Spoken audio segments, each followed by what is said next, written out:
Welcome to the 101st episode of the Meeple Society, a podcast about board games hosted by two longtime role players turned avid board gamers. My name is Katie. I'm Greg. On this episode, we revisit all the questions and comments that were meant for the 100th episode, but we kind of forgot to include. And we followed up with a question for all of you. We talk about all the games we've gotten played recently. Well, some of them. There are way too many to talk about all of them. We'd be here all day. And finally, we wrap it up with a first look at our newest crowdfunding delivery, Thiefdom.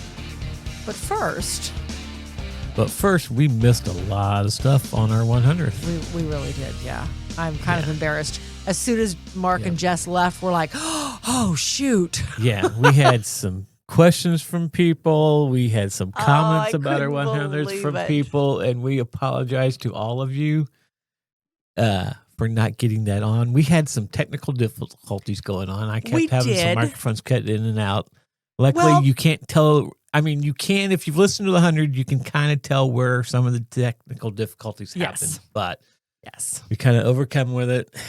And therefore, well, and we didn't record on a normal schedule because we had to accommodate Mark and Jess's schedule. So with a teenager in the house and such. So there was no getting them back and re-recording. Yeah, unfortunately, we just couldn't. We couldn't. So we just had to kind of make do with what we had. And, what would it be without some technical difficulties? Plus, it didn't go off the rails as much as I thought it would. No, it didn't. But it might have. We had some long conversations, which we haven't had in a long time. Yeah. It was great to have them back on. Yes.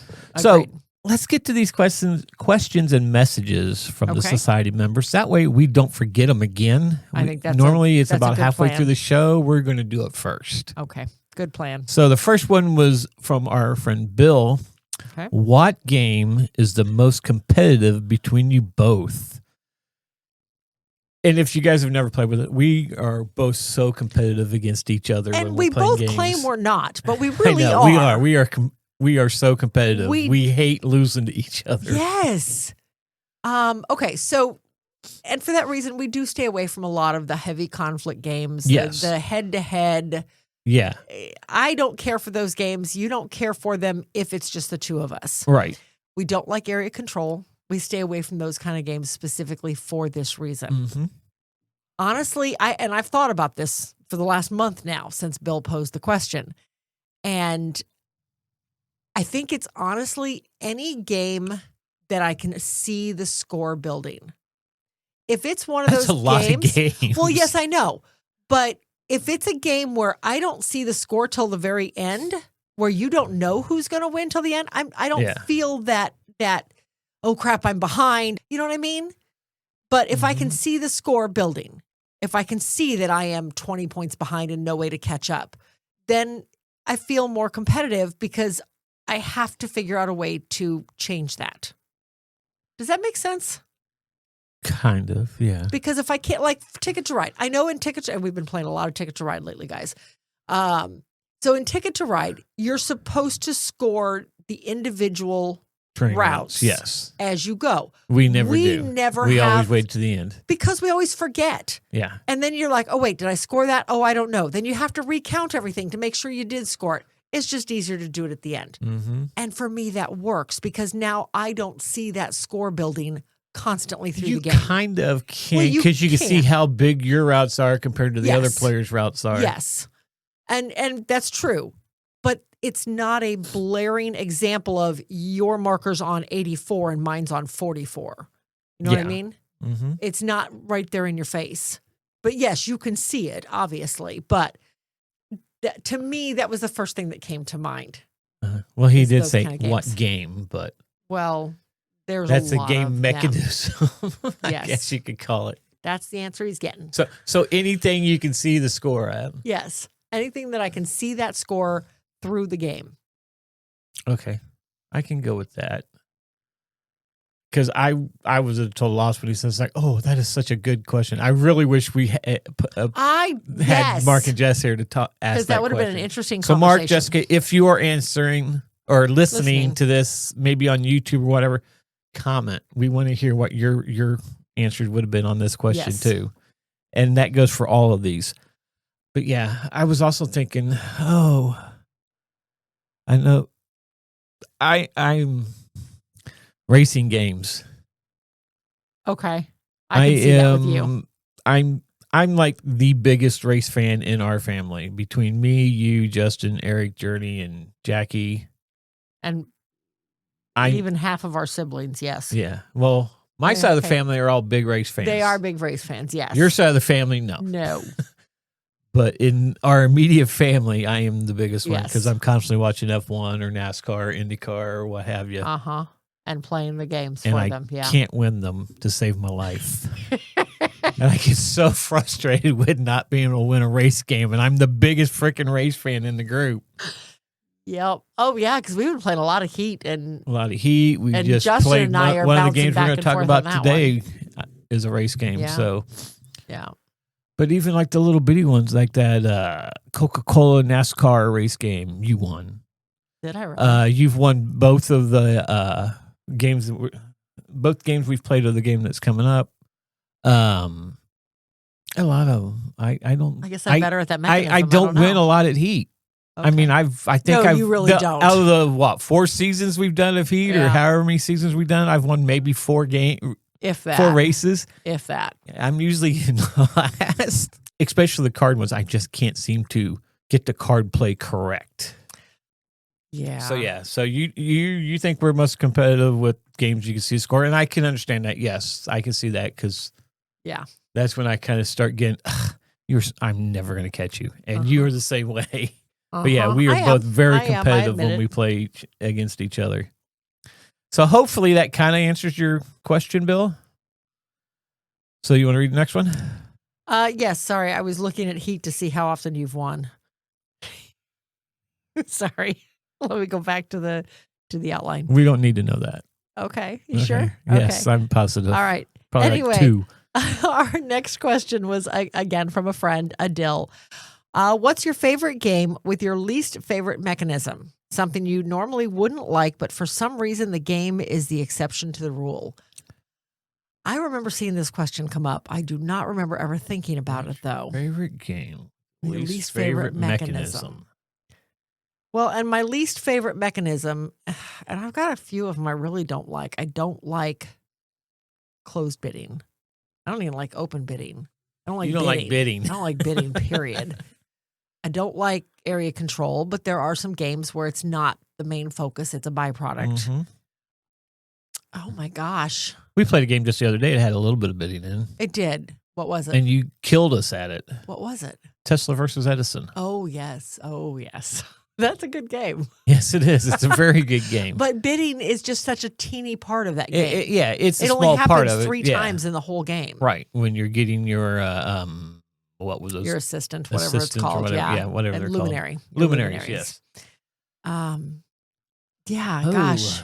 What is your favorite game with your least favorite mechanism? Something you normally wouldn't like, but for some reason that game is the exception to the rule. There has been, you don't like a lot of war games. I do not. And you didn't mind Memoir 44. I did not, yes. So that was not too bad.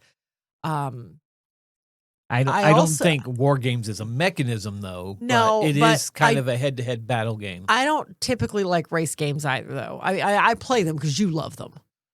And you win them. I don't. But I do like Heat. I don't know. Do like Heat. I think it's just because we've had so many epic finishes in Heat, and we've just had so many epic things happen. You know, sliding through corners and blowing yourself up, and you've done that a couple times now. But it's just, I don't know. I've always liked it, but I don't particularly like race games. Mm-hmm. I have trouble with the what is it? It's the deduction games, I think. Like we just played Alchemist. And the search for Planet X and search for oh my gosh, what is search the for word? UAFs and I started to say social deduction, and that is absolutely not it. It's the logic deduction. Logic deduction. There's the ones you don't see. You and I'm not like big on deduction. the logic deduction games. Yeah, but I like them. Yeah, and I like what they do. I just have a lot of trouble with it, and They just frustrate the heck out of me, but I want to continue to play them. Yes. I mean, if you think about it, they're good for your brain to make your brain work. And God knows I need that. Yeah, no, I love logic deduction puzzles. I love them. Don't always win them, but I did last night. Yeah, my biggest problem is I will mark something wrong thinking and mark something completely different. Only takes one mark and it throws off everything, and that is one problem inherent with those games is you have to double and triple and quadruple check yourself to make sure you're marking it right. Right. But yeah, no, I absolutely adore logic deduction. Mm-hmm. So hopefully that answers your question, Adila. In a roundabout way. Next one's from a new listener, new friend of the show, John Kohler. Says, hey, thanks for putting your podcast on YouTube. I love all your content, but I completely miss your podcasts if it weren't for them being on YouTube. Well, thank you, John, for listening. You are part of the Facebook group now, and you comment a lot. So we thank you for your participation. Yeah. All right. And the last one, I think is the last one. Yes. Yes. Came from Christian Kaufman, a.k.a. The Dude. If you don't know what we're talking about, the first time Christian asked a question a few podcasts ago about probably 10. And I think we misread his name as Kristen, not Christian. Yeah. And I kept calling him a she, and he commented back to me one day and says, it's Christian, I'm a dude, or something like that. So we've called him the Dude ever since. Okay, anyway, so from Christian, he writes, hello, I was going to make a video, happy 100th cast of the Meeple Society pods to Katie, the literal gamer, and Greg, the actual gamer. Okay, to be fair, Greg had to explain what the heck he meant by this because I did not know. Hope you have many more wonderful episodes from Christian the Dude. Sorry, that was bad to... Oh, I'm so sorry. My eyes do not want to focus. This was a follow-up from the first part. Oh, that's right, because I couldn't figure out what he meant by literally. Yes, so he followed it up. Anyway, he did say, sorry, that was my bad. My apologies. She says literally a lot. Yeah, I kind of do. I would like to say happy 100th Meeple Society podcast episode to Greg and Katie, or Katie and Greg. Hope you all have I cannot talk today. Hope you have many more wonderful episodes from Christian the Dude. Thank you, Christian. Okay, and now I understand what you were doing here. I just kept reading it. It made no sense. Yes. Sorry about that, guys. Yes, she does say literal a lot. Yes. And you say actually a lot. I think that's what he means by the actual gamer. So, yes, we'll work on that. You guys don't even get my because we cut all I those cut out. a lot of your out a lot. Let's put it this way: she will. There's probably at least 20 to 30 And so, anyways. Yeah. Or starting of a sentence and then goes to a different sentence without finishes the sentence. It's like, this is so hard to edit to make it make sense. Oh my gosh. Yeah, unfortunately. Okay. So now I have a question for everyone. It's Christmas season. We are recording on December 7th right now. Wow. Isn't December 7th Pearl Harbor Day? Yes. Wow. Okay. Somber moment. Yep. That's why I stopped talking for a second. There you go. Okay. That was our moment of silence. So my question is, what games are on your Christmas this year? You don't have any on your list. No, I don't. I honestly had not even thought about it. Yeah, I don't know what I can't think of anything I want. Now, to be fair, and before you go into your list, I am in major purge mode. Not just board games, but all over the house. Yes. You should see my living room right now, which is all going to have to be cleaned up for Christmas here very shortly. Yes. Before I can decorate the living room. But right now, it's just a plethora of stuff that I have dug out of closets and out of drawers and have sold. I literally handed probably $200 worth of office supplies and school supplies to a friend of ours who's a teacher a couple days ago. Just stuff that I don't need, I don't want. Either take it or it's going to Goodwill. And I would much rather just hand it to a teacher I know that can make use of it. So that's what I did. So yeah, I'm not in buy stuff mode. I'm in get rid of stuff mode. So therefore, I'm not thinking about what I want. I'm thinking about, do I still need this? Right, which is good. Oh my God! I was like, hey, I go through it every few years. Mm-hmm. The last time I did it, I went the whole winter in purge mode and just boxed everything out, priced it and boxed it, and we had a yard sale in the spring, which is about where I'm at. I've been putting a lot of this on Facebook Marketplace, but I'm about ready to just start boxing it and saving it for a yard sale because we made a lot of money on that yard sale. Mm-hmm. And yeah. Anyway, I'm there. Now that we're off track. Sorry. Squirrel. Christmas list. So board games on your Christmas list. So I have you have a whole bunch. How do you pronounce? Is that Sunavalo? Sunavalo? I think so. You claim the land and establish a thriving farm after the new beginning. I don't know a lot about this game other than it's a 2-player game. It's 45 to 90 minutes. But I seen this at Gen Con. I tried to get demos of it. I could not get in. Every time we went by, it was just, there was lines to play the demos of it. And I was like, well, maybe when it comes out, I'll be able to get it. But it looks really, really cool. But yes, this is one of the games I want. Next game on the list is, it's actually Wolfenstein. I've wanted this game for a while. When it was out on Kickstarter, I almost backed it. And I was like, at this point, we were not having our cooperative Sundays. Right.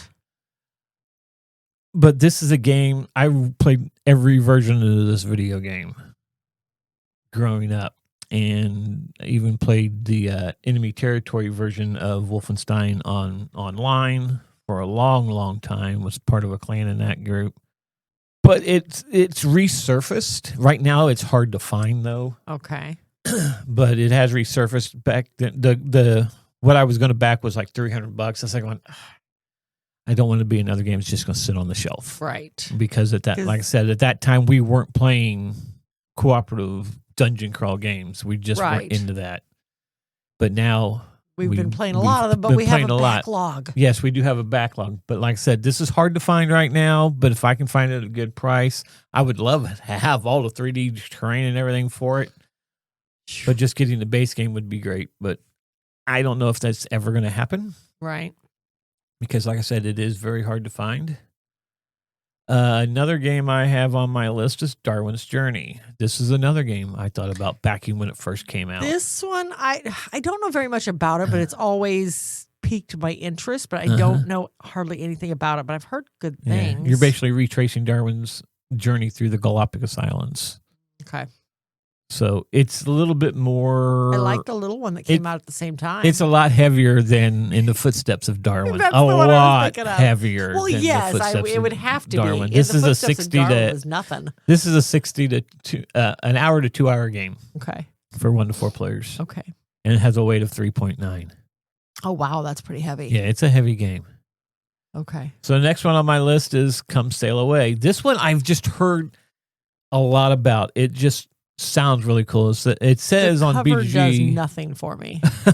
Are you able to board all your passengers before the ship sails away? They said it's kind of like that hotel one that we have. What is the name of it? Grand Austria Hotel. Grand Austria Hotel, where you're trying to get the patrons in, serve them, and then get them to the room. It's kind of like that. You are the cruise director or something like that of this ship. And you're trying to get all your passengers on board before the ship sails. Right, it sounds really cool. Yeah. It looks really cool.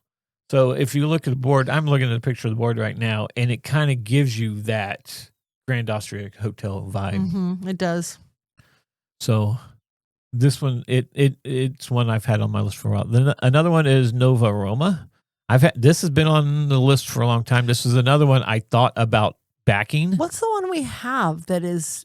This is nothing like the one you're thinking. Rome, the one with the something Rome. The one with the circular board. Yeah, no, this is not that. What is that one? Okay, keep talking. I'm curious now because the two of them are always so close together. Yeah, this is Roman nobles helped the emperor establish the eastern capital of Constantinople. It's got artwork by the Miko, which is cool. It's got a 3.25 rating on it. Roma. Ave Roma. Ave Roma. Why? Oh, see, that see where game. You can see where I'm.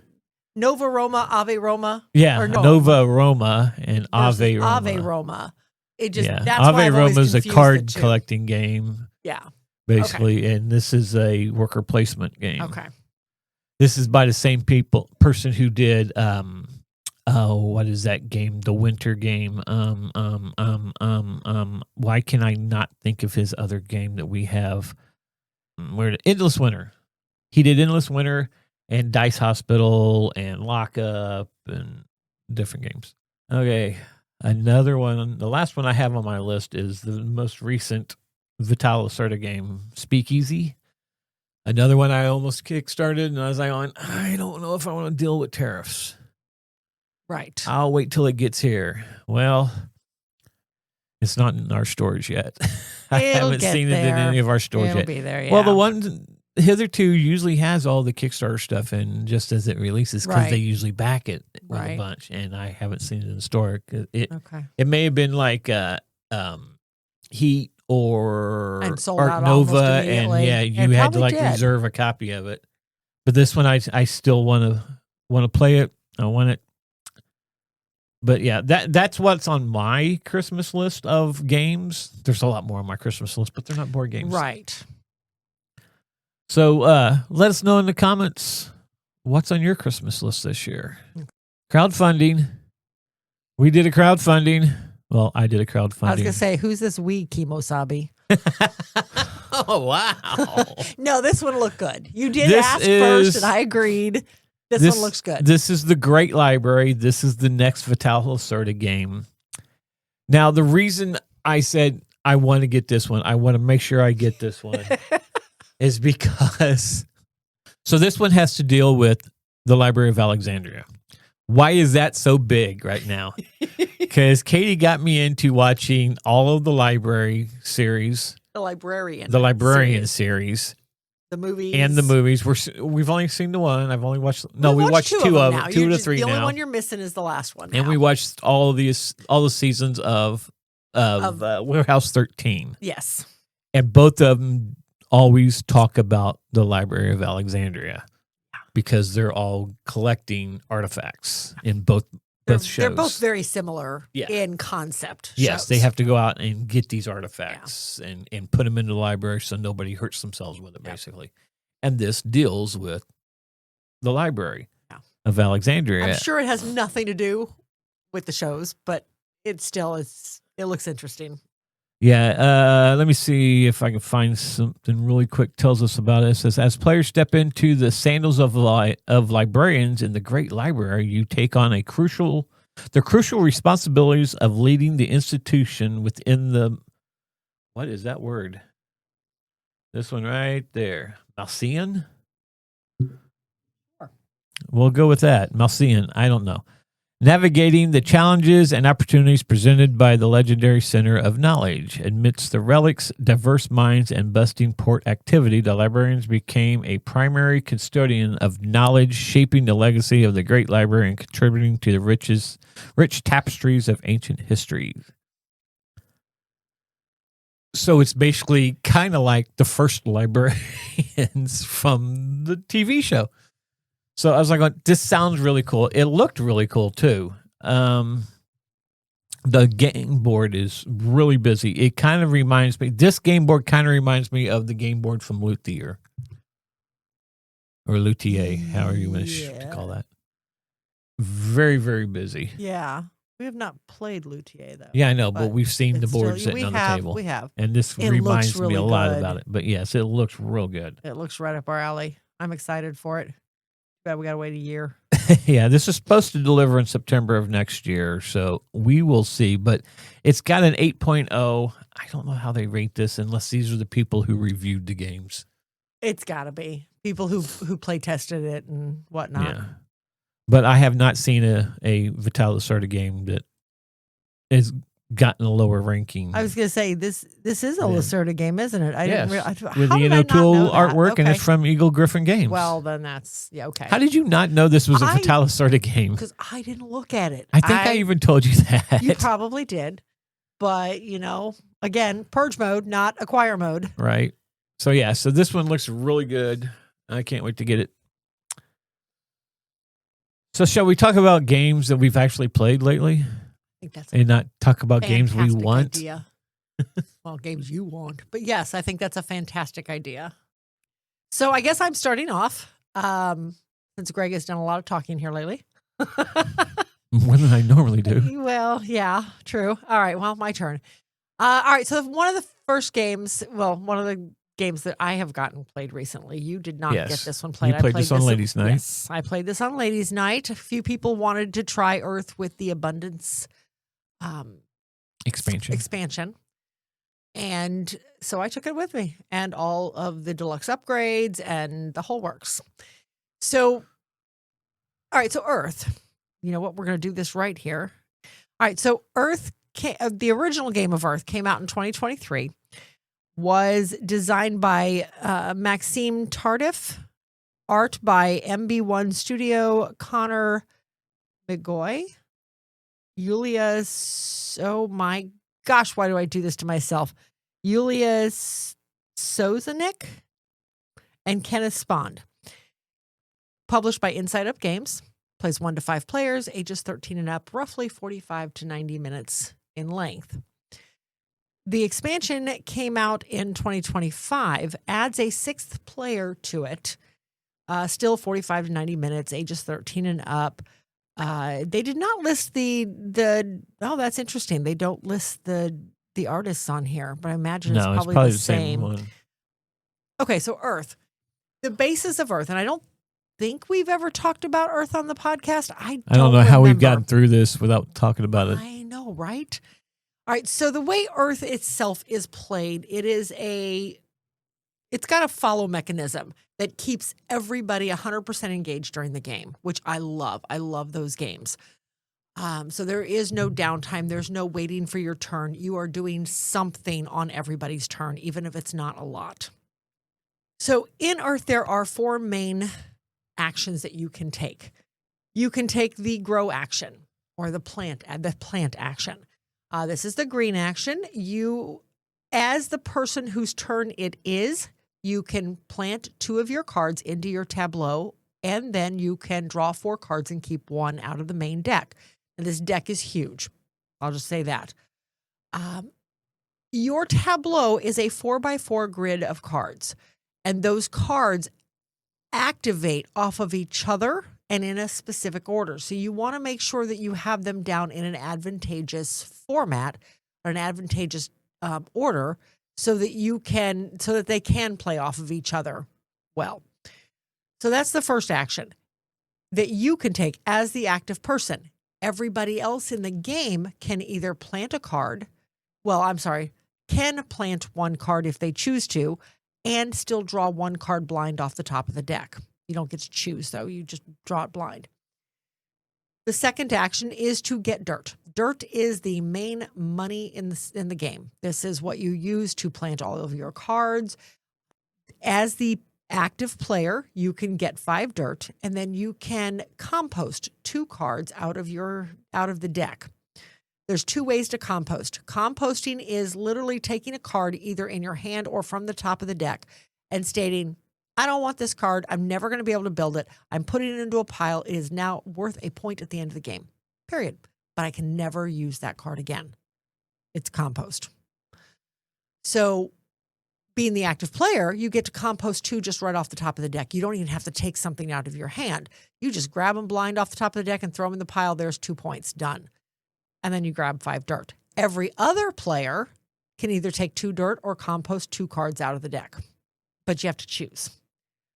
The third action is to grow. First action was plant. This is now grow. Growing, you put little seedlings on certain cards that allow for it. And some cards do, some cards don't. But the seedlings are, in the base game, were little green cubes. in the one I have now are still green cubes, but they now have a little leaf springing up out of them. But as the active player, you can put 6 of these cubes down somewhere in your tableau that allows for them. And then you can still get 2 dirt. Every other player, not the active player, you can either grab 2 seedlings or grab 2 dirt. You have to choose, though. And then the last action is the gather cards. This allows, as the active player, you can grab 2 cards and you can grow 2 trees in your tableau, 2 pieces of trees in your tableau. You can add 2 trunks to something. In your tableau, a lot of the cards they'll have tree markers on them. And if you add tree pieces to those markers, it really actually makes for a very beautiful board by the time you're done. But you add tree trunks and or toppers to all of the trees based on the height that the card says this tree can grow to. And then you get points for those at the end of the game. But that action will let you grab 4 cards and 2 tree pieces as the active player. And then as the alternative player, as everybody else, can either grab 2 cards or grab 2 tree pieces to add to their board. So again, you have to choose. So those are the 4 main actions. Now, what happens is the active person chooses which one they want to do, which one they need to do for that round. And then everybody else gets to do the alternative action to that, the lesser action. But after you've done that action, every player now gets to activate their board for that color. So if I chose the orange action and I grab my dirt and I compost my cards, now I get to start at the very top right-hand corner of my board, of my tableau, top left-hand corner of my tableau, and every card going left to right, top to bottom, every card with an orange bar on it, I get to activate. So maybe I get to add, I can get rid of a couple tree pieces and get some dirt for those tree pieces. But maybe the card right before that, and I have to activate an order, said I get to grow 2 pieces if I discard a card. Or if I compost a card, I get an extra tree piece. So this is where it comes in, where you kind of want to make sure you lay those cards down in an advantageous way, because you can't discard a card till you get cards. So you want to have a card down that lets you draw cards before you have to discard a card to do something else. So they kind of snowball off of each other. At the same time, though, there are some endgame scoring cards in there that say, hey, every card in this row is worth this many points if it has a mushroom on it. Okay, well, now I need all the cards in that row to have mushrooms so I can maximize my points. So there's a lot to think about when you're putting these cards down, and I love that. So what Abundance did was now it gave you a seed action. And the seed action, you start off the game with, I think, 1 or 2 seeds. And you can gather more throughout the game, but they're hard to get. So they're not super easy. I've only gotten to play this expansion once, so I'm kind of going off memory here. The seed action lets you do a couple things. You can discard 1 seed, throw it away, in order to get 2 extra dirt, or you can get 2 extra plantings of trees. You can get 3 extra seedling plantings. You can compost 3 cards out of the deck, or you can compost 4 cards out of your hand. That is what the seed lets you do. Now, throughout the game, everybody starts the game with 5 little leaf tokens that are used to mark goals on the center board. Basically, when you get so much done, when your tableau reflects these restrictions, you can claim this for points at the end of the game. But if you get halfway through the game and you realize, okay, I haven't been working toward this goal at all, there's no way I'm going to get 6 cards that are multicolored, you can use that leaf token that you've been holding for that goal and turn it in for a seed that will in turn let you compost 4 cards out of your hand. That's 4 points. Better than nothing. So there are ways to get seeds. You can also get rid of 4 seedlings off your board, or the little green cubes, to get another seed, which you can in turn in for something else. So at the end of the game, it even tells you, use your seeds. use your seeds, get done, finish off those trees you haven't been able to finish. Compost a few more cards if you have to. Whatever. I don't know. I've heard people say it makes it too easy because those seeds give you so much variability. One of the things you can do too, that's right, you can germinate. It's not just draw a card. You can germinate a card. What that means is you have to specify before you pick up the first card of the deck, you specify, I'm looking for something with an orange ability. And you draw through the deck until you find the first card with an orange ability. Oh, wow. Yeah, that seems to make it a little easier. But you have to spend, it takes out that luck of the draw where you're fishing through the deck trying to find one specific card. Now you truly can fish through the deck to find that one specific card. You just have to be very specific in what you ask for. And it gives you suggestions on how you can phrase it and whatnot. But, I'm looking for something that allows me to draw cards. And you're fishing through the deck looking for that one card. So that's the germinate action. But every card that you've just fished through, go to the discard pile. They don't go back in. They don't get, at least not until the whole, in, right. At least not, I'm assuming, until the whole deck's been gone through. I have yet to go through a game where we've had to shuffle the discard pile. Right. So because the decks are so big. Exactly. Now. And we've played it 5-player and we still didn't have to shuffle the discard pile because everybody's going. Every time somebody does a grow action or a plant action, everybody's planting. The game ends when one person plants the 16th card. Right. So the game goes. I don't feel like there's any real difference in length based on player count here because everybody's growing when somebody grows, usually, as long as you have the dirt to do it. I've always enjoyed this one. It's one of those little puzzles that I don't know. I've always really liked this one. But yeah. This one added more cards to everything, right? It added more cards. It added the seeds. It added a 6th player. Those were the big 3 things that it added. So, but it did add more cards and more. It added more of all the cards. It added more of the goal cards. It added more of the event cards, all of that. So it just added more cards, period. So yeah. So it's kind of going to be like Terraforming Mars with all the cards that keep coming in with the expansions because they have another one out. So they have the Animal Kingdom one coming out. Yeah. That I did back. So we'll see. I just did the should actually be here fairly soon, next couple months. I just did the backer kit for it a couple days ago. So that was Earth Abundance. Yes.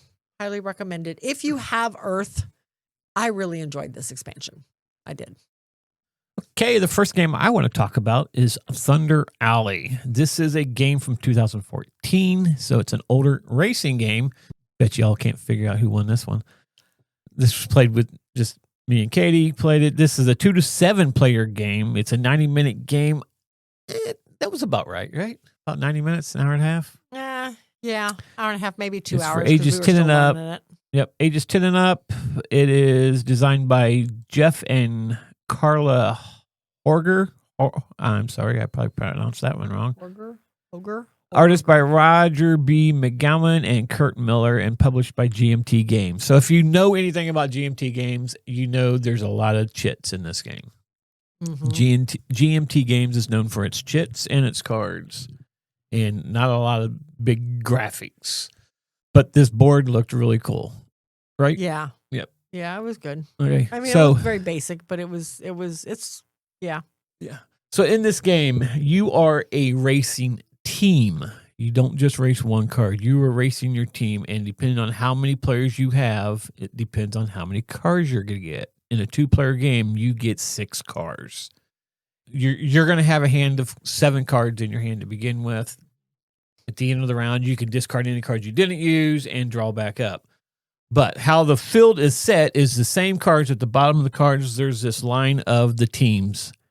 And however that lineup is how you start setting cards. So say like the blue card was first in line, then the yellow card, red card, green card, black card, and so on.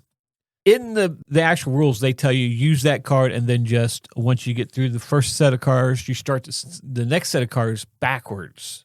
So it's like a snake going. So you go down it one way and then go back the other way until you have all the cards. But in the back, they give a variant that for after each card, you draw another card. And that's how I played ours. I drew a card for every time we start setting cards. So that sets the field. Now the first player gets to go. He will play a card. Each card has what it does and its movement on it. Also, if there's a color banner at the top, you're going to get some type of, I can't remember exactly what they called it, but it was kind of a damage of something. Like a green one, I believe, was you used up gas. Yes. The black ones were tires. The blue ones were like your transmission and stuff. There were small ones, and then there was also big ones. The big ones were permanent. So you have a player board of all your cars listed by the number and have these little areas where temporary damage and permanent damage. If you had more than 3 damage on your car, you would start to lose speed. No matter what your card said, it's going to lose a certain amount of speed. Like I think once you had 4 of them, you lost 3 speed. Your speed was down to 3. Or maybe it was once you were at 3, you would lose like 3 speed off your card. And then 4 speed, 5 speed, 6 speed. Once you had 6 total, I think, your car was retired. I think so.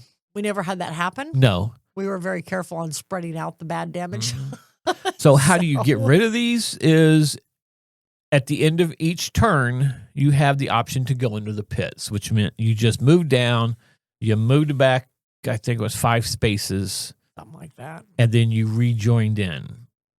Or it may have been 10 spaces. It was always at the end of the pack for us. So. Right. Well, ours was we only pitted under the yellow. Because you could pit under the yellow and then you just move down. And then whoever moved down will go to the end of the pack in that order and get back in. But when you do go into pit, all the temporary ones, the smaller chits, leave your board. You don't have to worry about them. Any permanent ones still stay there. And you could have 2 permanent ones and you're going to start the race. You get that third one. You're going to have to pit again if you don't want to lose speed. Right. So on the cards, like I said, it tells you the different things it's going to do. Like if you are running with the draft, you could be the last car in that line and you say, I'm playing this card for 6. It's running with the draft. Everybody in that line that you're in, including the cars in front of you and cars behind you, all move together. So everybody in that line is going to move 6. If you have follow the leader card, you're going to pull out of the draft. Everybody behind you is going to pull out behind the draft, and they're all going to follow you up the track. There's solo ones where then you could just take off from the draft. Trying to think of some of the other ones, though. But you kind of get it. And each card has some of the cards have special things that they were going to do when you did certain things. Cards pretty much told you exactly what was happening. Some cards you didn't get any type of damage. But most of the cards you got damage. The white cards you didn't have to take any damage to put on your track or on your car. You can during the race too voluntarily take one of your cards out of the race. I say maybe he's got like 3 permanent damage. You're like going, he's not staying up with the pack. He's going to fall way behind. I'm just going to take him out of the race. I'm just going to retire his card. When you draw back up, you still, like, had 6 cars in the race. We got 6 cards at the beginning of the race plus 1. So at the end of the first lap, we got to draw back up to 6 cards plus 1. If you lose a card, you're still drawing that 6 cards plus 1.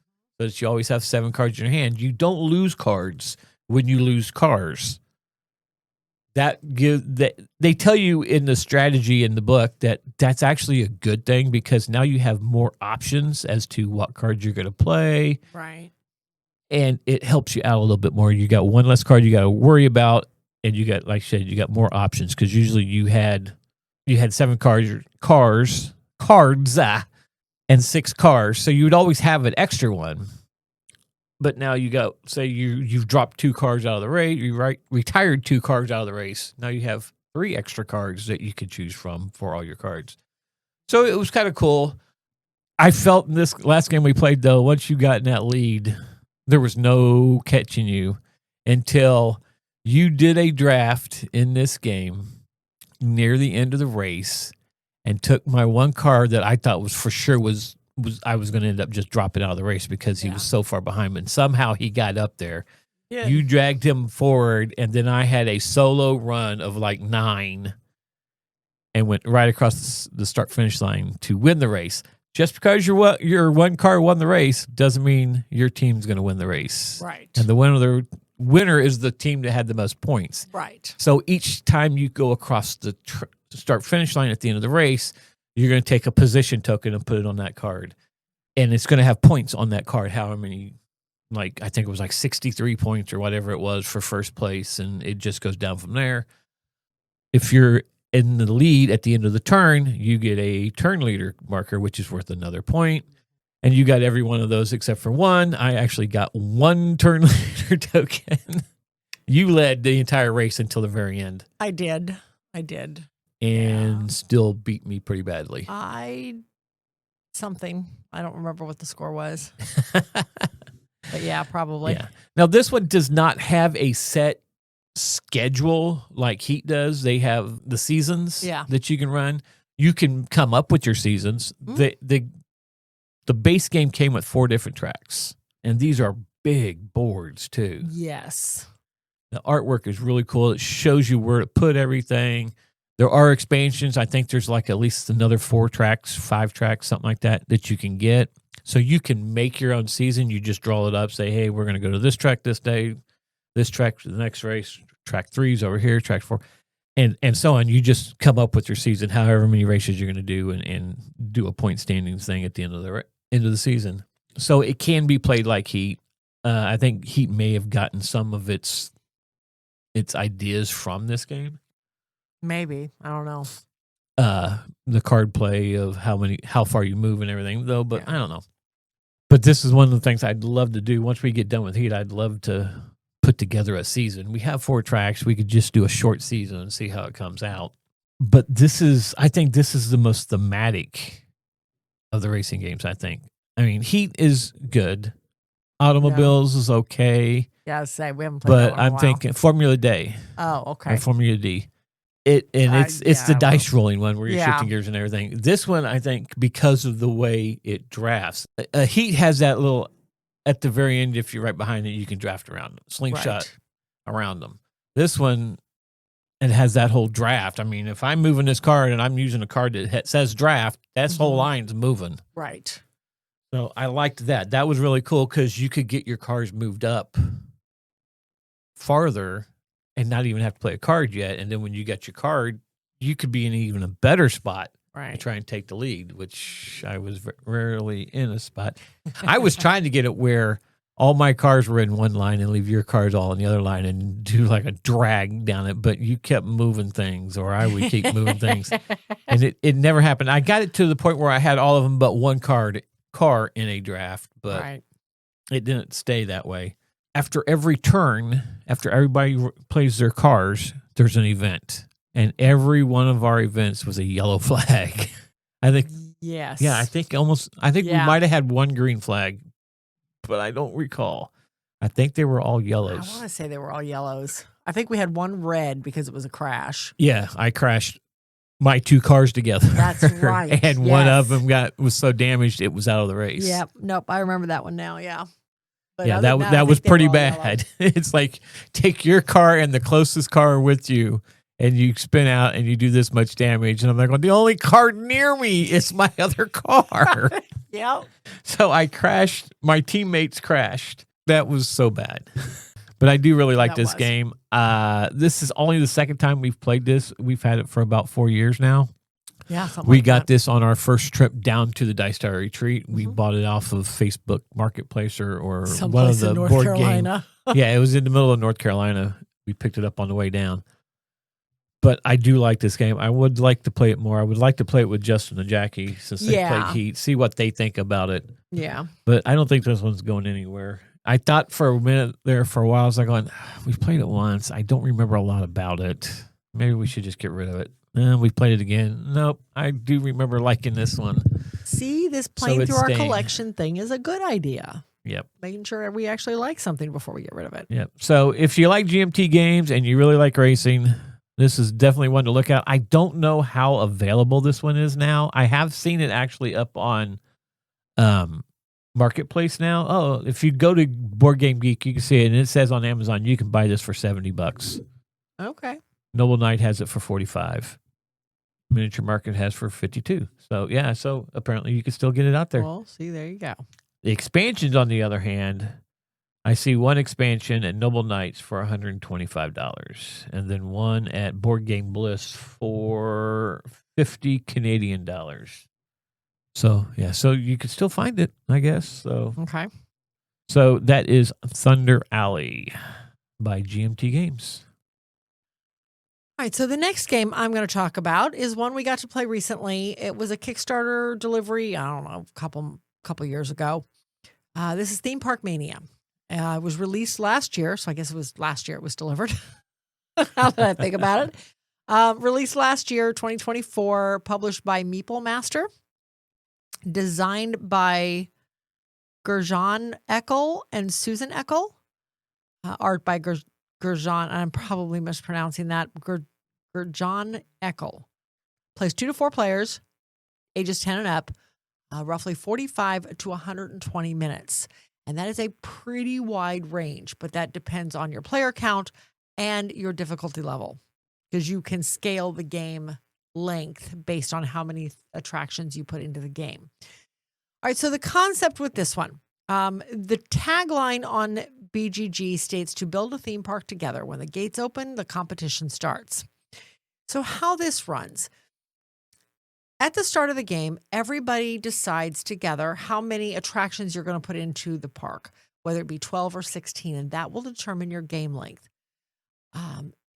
Everybody takes a set number of ticket offices based on player count and number of attractions. So we played a 4-player game with 12 attractions. We each got 5 ticket offices.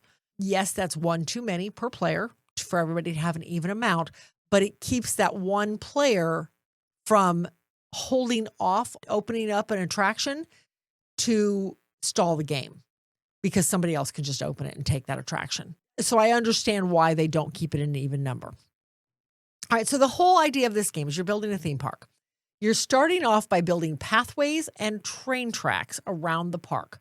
Inside of those pathways and train tracks, you're trying to build out attractions. And all of these are tiles, so this is all a completely modular board. There are 4 starting tiles, I think it was, because there are 2 tiles back-to-back, larger actual boards that can change up your base starting tile. Some of them start in the middle of the board, and you build off of it in all directions. Others start at the top of at one end of the table or another, and you build down from it. We've always only played the base one. I kind of want to play one of the ones that sticks right in the middle of the board now. You know what I mean? Right in the middle of the table. Yeah. So you're building out pathways. All of these pathways are basically two squares big, and you can build them in any way, but your paths have to connect. That is the only big rule, is your paths have to connect.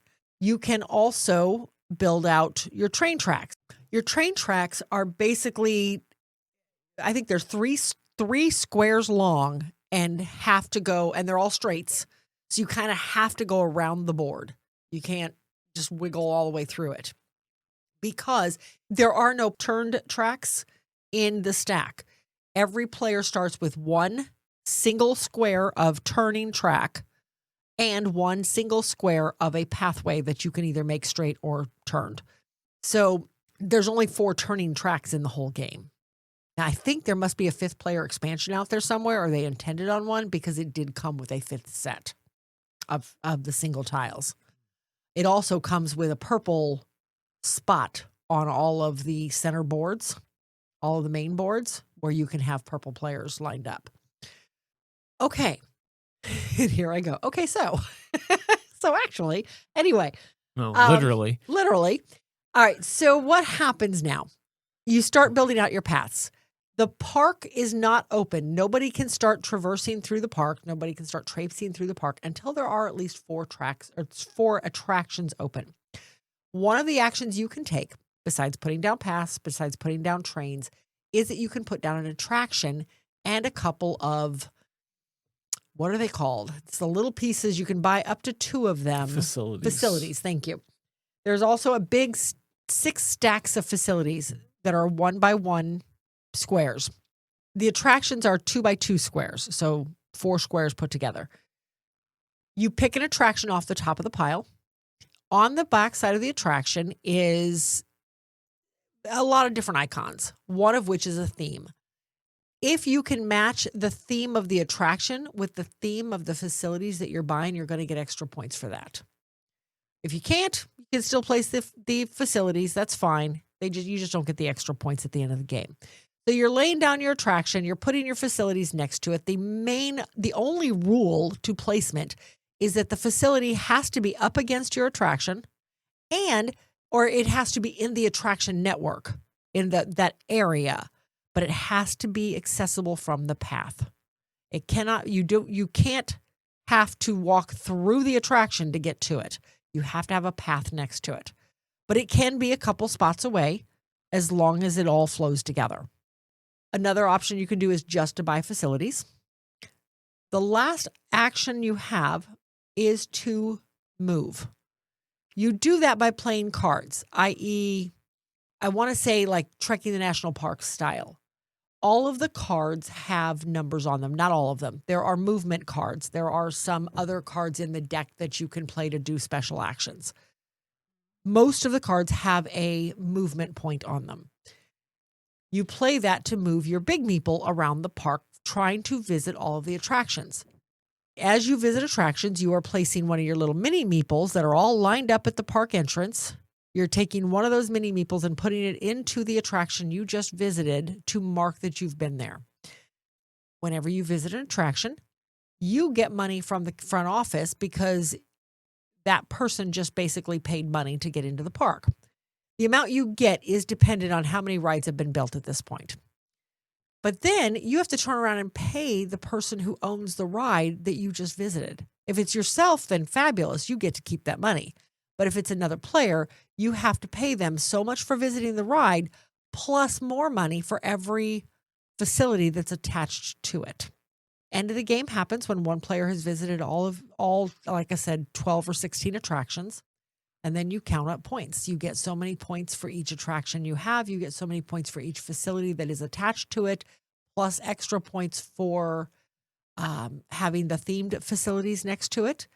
You get points for every attraction that you have already visited.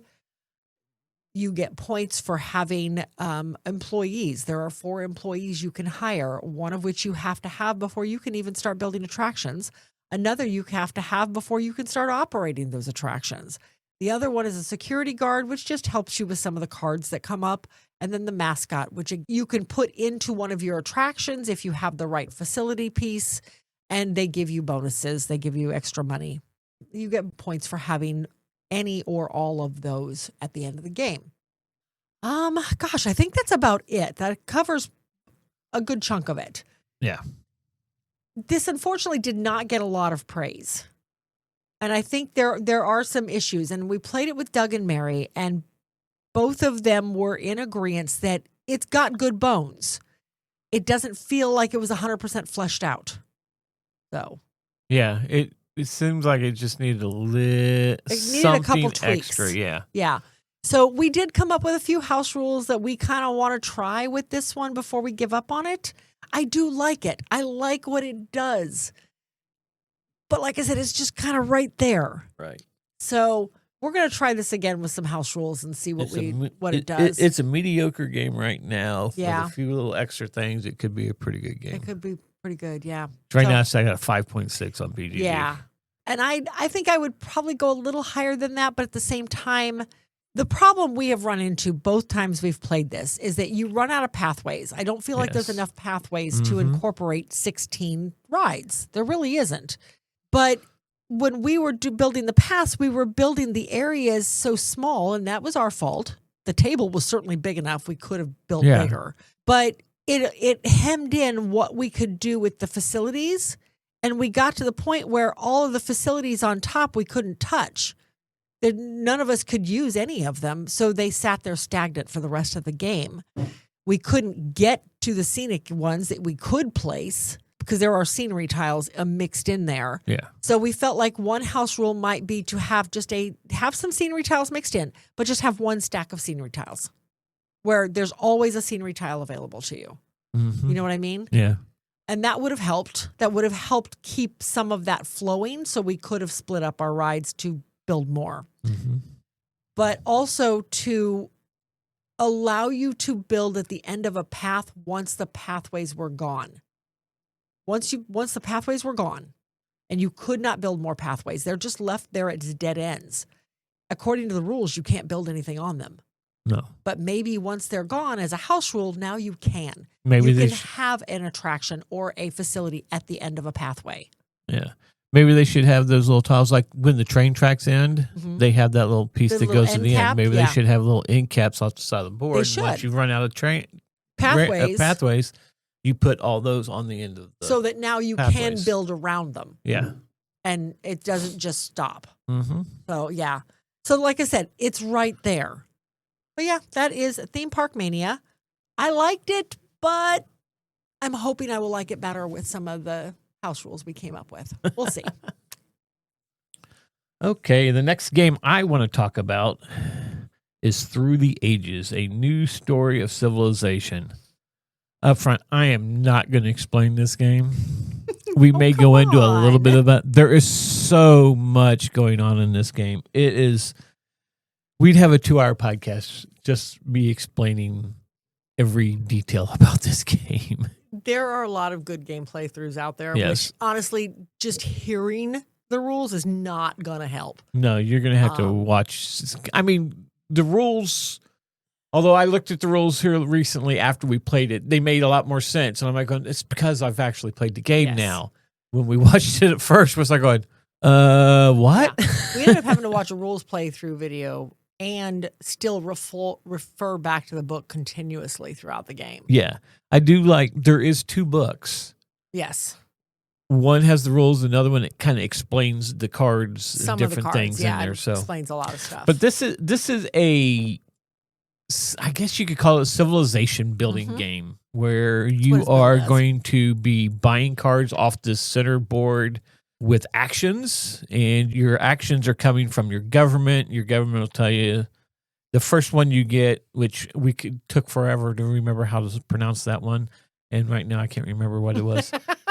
Anyway, though, but you got 4 white cubes, 2 red cubes. The red cubes were used for military actions. The white cubes were your actions. Right. And when you would buy a card, it was going to take as many action cubes as wherever it was on the grid, because the farther to the left it got, the cheaper it was. So it would start off with like 3 and then 2 and then 1. But so one of your actions, you can buy one of those cards and put it into your tableau in front of you. You have a tableau which holds all your resources. It holds all your citizens and where your actions go, your government for your action cubes, and then all your buildings at the top. You start off with, 5 buildings or 4 or 5 buildings, I think it is, 5. That's already pre-printed on your board. So everybody starts off with the same stuff. Right. And then you're going to be stacking on top of those the types of cards that you're building. And if there's something that doesn't have the icon on those cards to start, you start another row beside your board.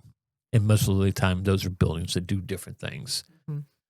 So through the whole game, you are basically building your civilization. You're trying to get more and more powerful as the ages go by. I think you're starting like in the Caesar time frame and going up to, I don't remember how far. We did not go to the 3rd phase. No, we only 2-player game. We only did the 2nd phase because I think we played the easy game or short game or something like that. Yeah. So we didn't do the 3rd age. But if you like tracks, this was a great game to go to because you have the science track. Science track is what certain buildings add science to your science board, which you go up on one side of the track, and that's how much science you're going to get each round. The other part is this temporary science, which you are using to also buy the buildings or cards and everything in the card row. Then there's the culture board that is how you win. The one person with the most culture is going to win the game. There's one track where the buildings are going to give you more culture, And then every round you get that much culture. You don't ever spend culture. You just keep trying to get more and more. There is a military tracks, which is going to keep track of your military, because you can go head-to-head with people in this game. We didn't do it. The only head-to-head we really did is when somebody, well, I'll get to that in a second. But on the military tracks, it keeps track of where how many soldiers you have, how many units you have. It also keeps track of the tactic cards. When you play a military tactic card to your board, you get to claim it for one round. Well, you get to claim it the whole time, but only you get to use it for one round. After that, it goes to the military board where everybody else can pay a certain amount of stuff to actually also have that tactic. And the tactics add to your soldier strength. What was it I said I was going to come back to now? Oh, conflict. Yes. Conflicts. Well, it's not really a conflict, the one I was going to make. It's a politics. There are cards where, because at the end of your turn, when you're drawing cards back up, you get a politics card. And you keep them in the hand. At the beginning of your turn, you say, I'm going to do a politics turn. I'm taking this card, and I'm going to... There's 2 little spots at the bottom of the military track. Well, actually 3. Where if you want to you could take this card and put it face down in the stack, and then you turn a card over in the middle stack, and then that part happens. Whatever it does, you do. Sometimes there's territories that pop up there. But when a territory card comes up, everybody now can bid on it. You go round robin in player order and bid on it. The way you bid on it is with soldiers. So you can only bid so much if you only have so many soldiers. And then the person with the most soldiers wins it. At the bottom of the card gives you something. And then the winner loses all those soldiers. And basically got to start rebuilding again. You get a leader. You have to buy the leader. And then that leader will give you a special power. And each age, multiple leaders come out. And you can only have one leader in your area at a time. And only one leader from each age. So if you got an age 1 leader in your tableau, and an age 2 leaders come out and you like that, you buy that age 2 leader. Your age 1 leader now goes away, and now you have this age 2 leader with a little bit better of a tactic on it, or special power that you get to do. There is a track at the bottom, in the middle, with blue cubes where you put all your resource cubes that's not being used at the time, and your buildings at the beginning of your turn, you're going to do an income phase, and blue cubes go out on those buildings depending on what to say. They could say, well, this mine's going to get 3 resources, which is usually the one with the 3 was iron, I believe, wasn't it? And the 2s were ore, and then there was gold, and same thing with farms, and you could have different types of farms that gave you different amounts of resources. Resources like the iron and the ore, when you built some buildings, a lot of times you needed that to build those buildings with. You also had wonders you can get off the thing where when you bought a card, it went in your tableau because you paid for it. The wonders go sideways beside your board, and they don't get turned straight up until you build them. And then how you do that is you got to spend 1 action cube, which was one of the white cubes, and then it'll have numbers at the bottom of the card, and usually like 3 sets of numbers, like a 2, a 4, and a 2. So your first time you're working on that, you're going to pay 2 resources. So you'll put 1 resource on the card and then put the other resource back in the middle. Next time you got to pay 4, and the third time you have to pay 2. And then when that card's done, that card comes up, and now you have that permanent power for the rest of the game. Sometimes it's going to give you extra action cubes. Other times it's in-game scoring, just a bunch of different stuff. The other resource is food, and what food is for is you are paying you're feeding your workers. And when you have to feed your workers, this is a little part on the bottom of your board where all your gold cubes are, which are your workers. If you have a food bag visible on that track, you're paying that much food depending on how many bags. If you don't have it, it's an unhappiness or something like that. I can't remember. There's happiness that you can get from other cards, which will move the happiness down the track. Because if you don't have enough happiness above however many workers you have out, you have a revolt. Mm-hmm. And that's not good. We never had a revolt. We were able to get that down the track really easy. I felt it was a pretty easy taking care of that track, but I imagine in a more players playing, might be a little harder, or a harder version of the game might right. be. There was also cards out on the middle deck that just gave you a one-shot power when you played the card that would go in your hand. I think with the cards, with the buildings and everything, you could hold on to the buildings until you could build them. You didn't have to build them right away. Right. You just held them in your hand. Right. But that goes into the wonders, though, automatically went sideways and you build them right there. Right. There was governments, like I said, there was different governments you could buy, so you could upgrade how many actions you were going to get, how many military actions you were going to get. I thought this one was going to be one we was going to play, and both of us weren't going to like it enough, and it would never get played again. We're looking forward to playing this game again. Yeah, I kind of want to. I want to play a full game of this now and see how it is. And did we get some expansions in this? I thought we had something else in this. I'm not sure. I don't remember that part. But we'll have to look. Yeah. Yeah. But I'm really excited to play this game again. Yeah. Like I said, if you want to know exactly how to play the game, go out.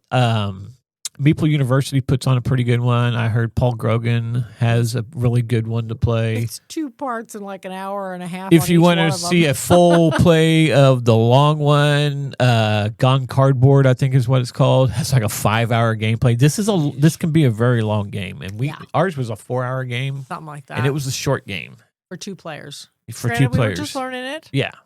But yeah, it was a long one. I had a lot of fun. I am looking forward to another play of this. This is one I think Justin would really get in. Not sure if Jackie could get it. She would get it. I don't think she would enjoy it. Right. I don't think this is her kind of game. No. It's just too. It can't have confrontation. Heavy, too confrontational. Too long. Yes, it is this a very long game. This one is too long, yeah. I think. And she does not enjoy the super long games. And Justin loves the super long games. Justin loves them just like we do. So, yeah. Especially the head-to-head games. Well, like I said, I have no doubt she would get it. Jackie's smart enough. She can get whatever she puts her mind to. Yeah. But I don't think she would enjoy it. Yep. That is Through the Ages. So now we're going to do our first look at Thiefdom.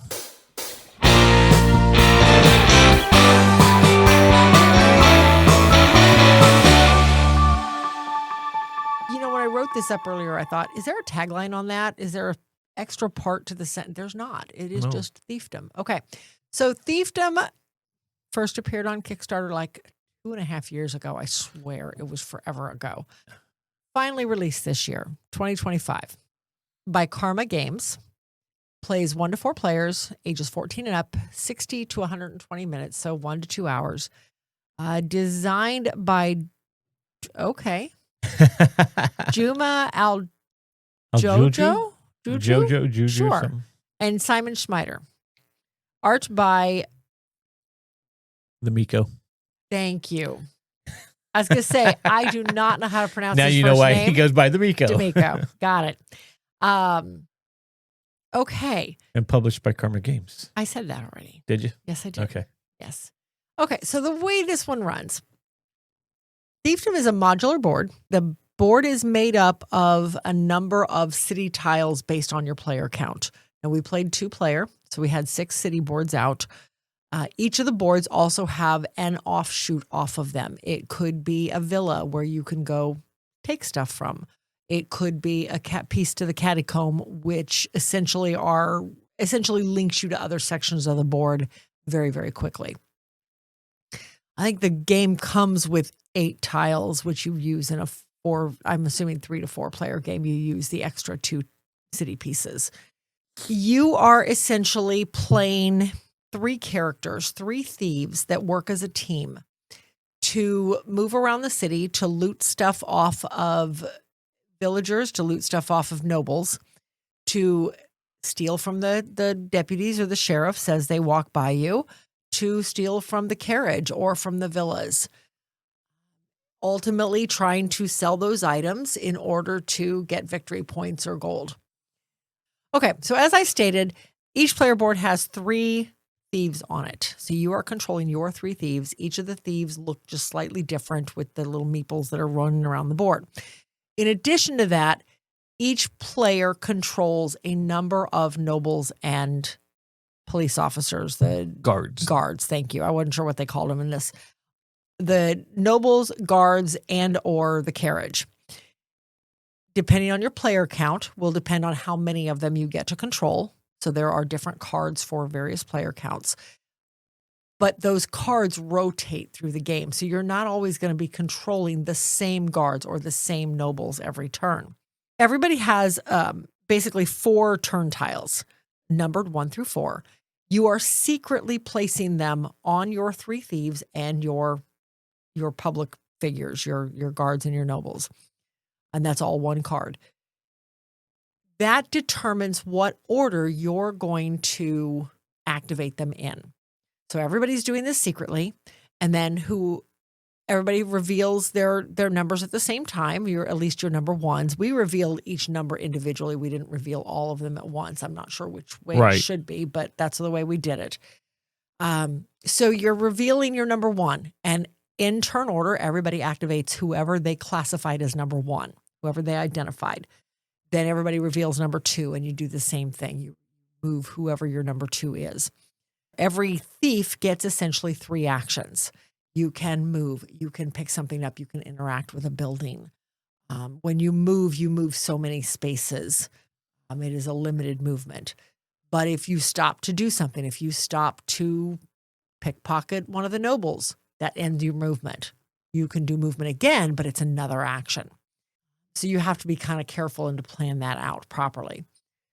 When you pickpocket a noble, you usually have the choice of either 2 gold or a gem, all of which is points at the end of the game, or you could trade in for points throughout the game. When you steal from a guard, you're stealing his badge, which again could be points depending on where you turn it in. There are also cards that you can pick up, and I don't remember what they call them, the extra people, your companions. They have a special name for them, and I don't remember off the top of my head what it was. But you can pick up a friend to each thief. Each thief can have 1, and that friend gives you an extra action, gives you something else that you can do with that particular thief. You can also pick up to 2 different equipment cards that, again, enhance your actions or give you something special you can do. For instance, I had a set of lockpicks. So my 1 thief could get into the villas and actually pick locks and get the more valuable stuff out of those villas. Whereas somebody without the lockpick can only get so much. You can't get into the high value stuff. You can also steal from the carriage. When you do so, you get benefit from it, but you also get a wanted poster. Wanted posters on the surface are bad because they basically make you targets from not only the guards, which you're always a target from, but they also make you targets to the nobles and to the carriage themselves. They can now arrest you as well if they catch sight of you. And they have a much broader field of vision than the guards do. The guards are very pointed on where they look. They are not easily distracted from where they're looking. Yeah. You can get rid of the wanted posters. You can either go back to your hideout and change disguises and go back out, and then the wanted poster is no longer effective. Or you can go to the dungeon and get rid of them there. It's 3 points. Yes. Yeah. You can basically get rid of your wanted poster there for 3 points, which is valuable. This is not a high scoring game. I mean, I want to say our scores, well, I guess they were in the 40s and 50s. Yeah. Well, the point track goes to 50, and then I think you flip it over and it has 100 on it. Yeah. Or it has a 50 or it had 50 on it. Yeah. So this plays in 6 rounds, and there is a round tracker that keeps track of everything. I mean, that's the basis of everything. Yeah. Overall, and I'll be honest, this Kickstarter was so frustrating. Yes. Because of the way it was handled. Yeah. And we've talked about this before. I'm not going to go into it again. It was just delayed for no reason. Mm-hmm. I did not anticipate liking this game. I fully expected to hate the game just because of how the Kickstarter was handled. Right. And I actually liked it. I had hope. I was hoping it was going to be good because this is the same designer who did Clans of Caledonia, and a lot of people love that game. Right. And yeah, I ended up liking this game. I mean, it has a very low rating on BGG right now. It has a 6.9. I wonder if some of that is just because of the Kickstarter that's what drama. I'm thinking. A lot of this was from the frustration from the Kickstarter. Yes. Because the designers were not doing updates a lot to appease all the backers. The backers were getting angry about it. And the fact that the way they put it was that in the fine print of Thiefdom. Thiefdom was the first expansion or first game that they were doing in a while. And if you read everything on the Kickstarter at the very bottom, it talked about there was it was 3 Kickstarters that were going to go. This was the first one. Then it was going to be Clans of Caledonia expansion. And then there was one more after that. And nothing was going to get done until all 3 Kickstarters were done. Well, that took almost a year and a half to do all 3 Kickstarters. And it was like, okay, they're good. Now Thiefdom can deliver. No, Thiefdom was just now going to the printers. So it was really upsetting a lot of the backers. Yeah. I still hope, it's like going, this game, when we first backed it, I watched the videos about it and everything. I said, this looks like a lot of fun. I really want this game. I hope this game's going to be good. And it came out. It was. I like it. I like it more than 6.9. And like you said, I think this rating has something to do with the way the whole thing was. The way the Kickstarter was handled. Because they said, well, you had to read the fine print. I should have to read the fine print to find out when my game's going to deliver. This isn't delivering until all 3 of them are done. I didn't even think that was allowed on Kickstarter. Yeah, because they got permission somehow, and they were doing it so they could save on shipping. Like, well, then all the tariffs happened, and we ended up paying in shipping almost the cost of the game. Yeah. The game itself was only like $35, $40, and I think we ended up paying over $50 in shipping because of the tariffs, which we would not have had to pay if the game had they not delayed the shipping of this game so drastically. The game was a year and a half late, or 2 years late. I can tell you. I've got the spreadsheet up right here. We originally paid for the Kickstarter on June 30th of 2023. Mm-hmm. It was originally slated to be delivered December of 2024. Now, that seemed odd to me for a small game to begin with, because that was a year and a half for a small game. Yeah. And I remember saying something about it, thinking, that's kind of odd. We finally got it in November of 25. Yes. So it was a year late. So it was, 2.5 years to get this game? Yeah. That's uncalled for to me. But anyway, though, the game was still good. Yes. I really liked the game. I do like they had the little mansions that you go through and steal things that like the artwork, or you had to go around and try and find a key because in the mansions there was places that were locked. Sometimes it was the artwork that was locked up. Yeah, that was the key ring that I had. One of my thieves had. I don't think I think I got a key ring at the very end. Close to the end. I was like, it's not even going to do anything. No. But it had I can't remember what they called them though, but you could teleport to the catacombs. The catacombs. You could come out on any of the other catacombs, which got you to move across that board a lot easier. I like that. And it was really cool if you would set it up where a guard would be sitting by the catacomb and that other player really wanted to get through that catacomb because they needed to get over to here a lot faster. Yep. And then now they have to take the long way because they don't want to get caught. Yep. It had a lot of strategy in it. The strategy of moving the nobles around and moving the carriage around, moving the guards around. And the guards' carriage and the nobles all moved by the street lights, the lanterns. Yes, I forgot about that. There were lanterns printed all over the board. The nobles and the guards only moved one lantern away that was not occupied. So if it moved down this street or alleyway, as they called them, and that had somebody already on the lantern, another noble or something, they skipped it and went to the next one. Yeah. But the carriage moved 2 of them. So you could almost, depending on where everybody was at, you could almost move a carriage halfway across the board. Right. By the route. And if you're the one that's moving it, you got to pick the direction it was going to go in. So that was interesting. And then when you would rob it and you would get that wanted poster, now it's like, I got to get rid of this wanted poster, but I need to get back by the dungeon. But Katie keeps making the carriage circle the dang dungeon, and I can't get in there. I got to get over there because it's 3 points. I mean, I've got this and I've got a badge, and I need to get in there and take this. Because if you get caught, all your stuff goes to the dungeon. Yeah. You end up in the dungeon and all your stuff gets confiscated. Yeah. So somebody else that comes into that dungeon while you're in there, they could take all your stuff now. That's a valid ploy. We did not use it, but now we did hear when we watched a review of this. It was David Wainwright who said he had that plan where he would purposely have somebody arrested sitting in the dungeon, and then once he had somebody else arrested, the stuff went there. So on the next round, he already had somebody there. Because you don't go to the dungeon. You go back to your stuff goes to the dungeon. And you go to your hideout. Oh, So we always had somebody at the dungeon. When somebody got arrested, their stuff went to the dungeon. That player went there, but he had somebody in the dungeon, so he'd pick up all their stuff and already have it. So nobody else could get it. It's like, I might have to try that next time we play this game. Okay. I remember that. Yeah, there is a lot of strategy in this game. Yes. But it was fun strategy. It was such a lighthearted theme. Yes. It was a lot of fun. And on your player board, you can only hold like 4 pieces of gold. For each of your thieves can only have 4 areas to hold gold and 4 areas to hold different stuff. Plus, you can only have a certain amount of cards underneath your thief of your equipment. And 2 different equipment, 1 extra friend. Yeah, whatever that was called. Whatever that was, companion or friend. Yeah. So, and like I said, you're basically playing 3 customizable characters.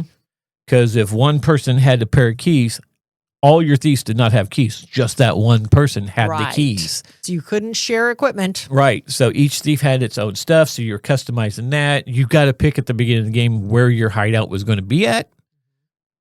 We both picked some place close to the middle of the board because that way it was centrally located. Didn't help me. I never made it back there. Not once. Now, they do have a player sheet for this.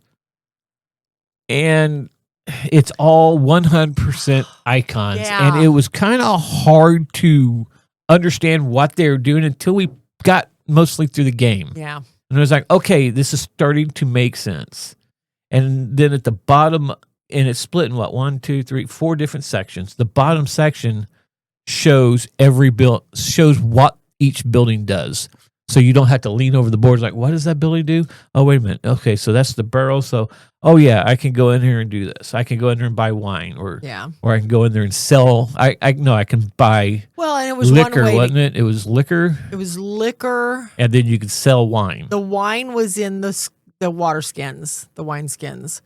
No, the wines were in the clay pots. That's what you got off of the. What was in the skins? That's then? When you robbed the wagon, you got the wine.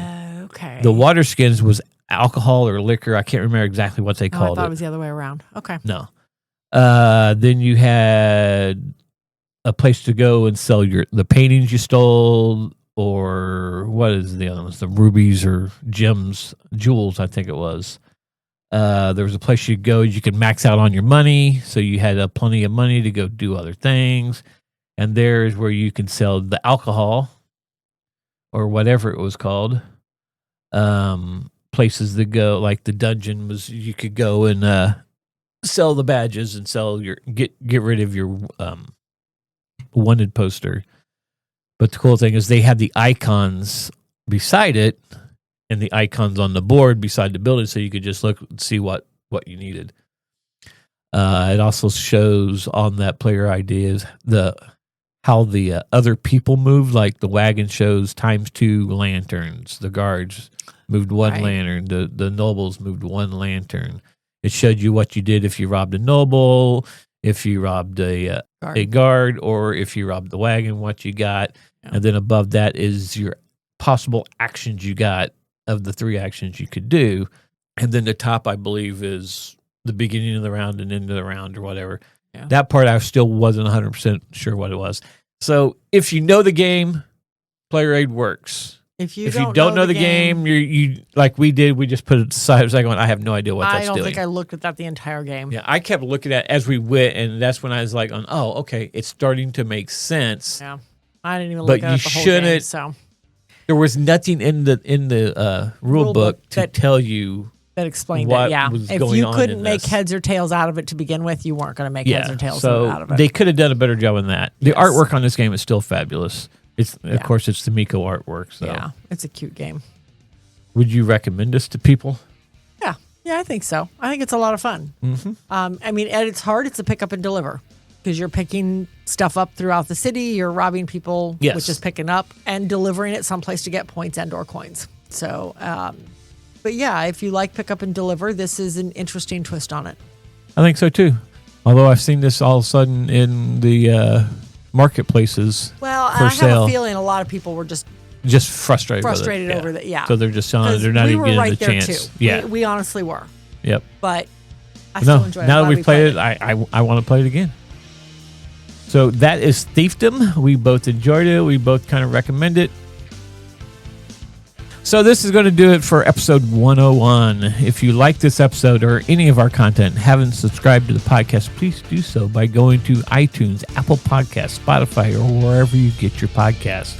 And while you're there, give us a rating and comments. This is how others can find the show. But in the meantime, if you want to follow us on social media just to keep up with and see what we're doing, just follow the links in the show notes. There you'll find links to Facebook, Instagram, X, TikTok, YouTube, Threads, Discord, Blue Sky, and our merch shop. Or you can contact us directly at meeplesociety@mail.com. Thanks for listening, and we'll see you at the next one.